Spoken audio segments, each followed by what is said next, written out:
Ladies and gentlemen, thank you for coming out today. I'm the last. I get to go last. But I do thank you for coming today. I can say it's not only a privilege to be standing here in front of you, but also to stand with you. It has been a wonderful experience for me working with the LevyFax campaign and really working with this great group of people. From those that are running the campaign to those passing out door hangers, thank you so much. To the people making statements at board meetings. We have all come together for the purpose that is meant to benefit our children, our families, and our community. Just by way of introduction, I am Jim Burgess.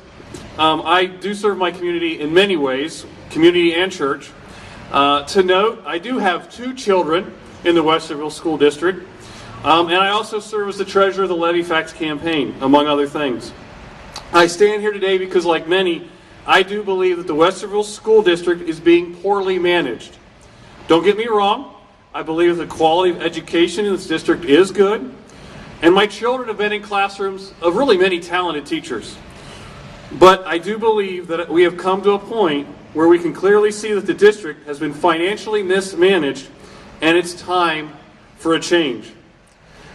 Now, in the midst of all the work we've done, this campaign has been maligned over and over. We have signs stolen from all over the place. Now, don't misquote me. I'm stating a fact. I'm not placing blame, but our signs have been stolen. If you go write something on the OCOS Facebook page that they don't like, they will most likely erase it. They break school policy by passing out levy signs in our buildings. And when you present ideas to help, they first ignore you, and when it serves their purpose, they call it a false fact without proving so. But you know what? Let them block honest debate, and let them say we lie when they can't prove their statements. We, however, will continue to push for a balanced community. We will continue to work to better our schools and keep them affordable and keep our homes affordable. Now, I've met many of our extended neighbors through this process, and it's great to know just how wonderful so many of you are. I didn't know this until recently. This was stated earlier, but a few years ago, one of our residents did. He started looking at a deal that the school board was going to make, and he stopped a bad deal. And he saved us money, and his idea stopped the school board from using our school buildings as collateral for a loan. Can you believe that? So they didn't have to come to you with a levy. They found a way to get a loan, and they were going to use our buildings as collateral. Now, besides the obvious mismanagement, I mentioned this story for this reason. I am proud to be part of this group because we are trying to help. For years, the board has been shown by residents ways to cut costs, and this story is one of many. For years, they have known they're headed for this financial train wreck. They have to know, they have to publish a 5-year forecast every year.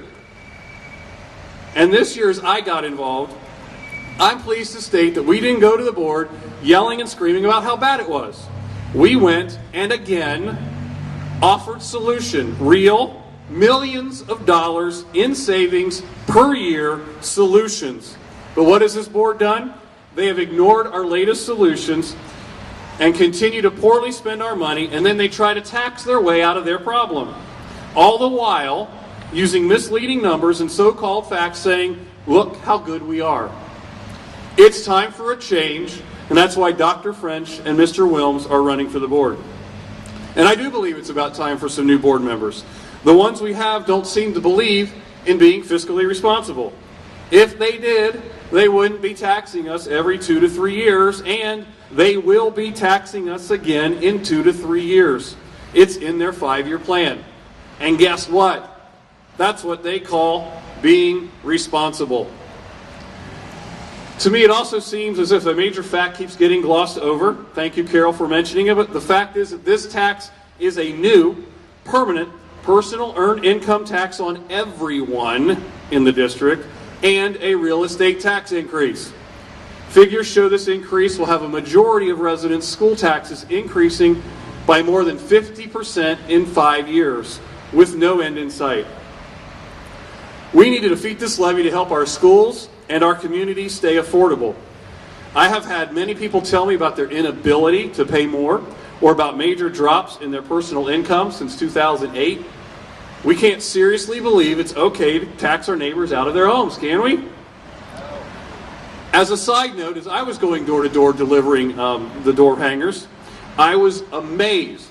I was truly amazed at the number of vacant homes we already have in our community. I even noticed one that had a padlock on it. It surprised me. And in seeing the vacant homes concerns me even more about what this new tax increase will do to our community.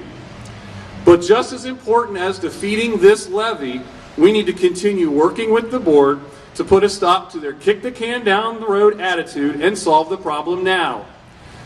And although we have been doing this, on November 9th, the day after this levy fails, we need to again encourage all residents to come together and to find ways to manage the costs of our schools. To come to the board with ways to cut costs without laying off one teacher, without cutting one program, without cutting any services. Ladies and gentlemen, it can be done.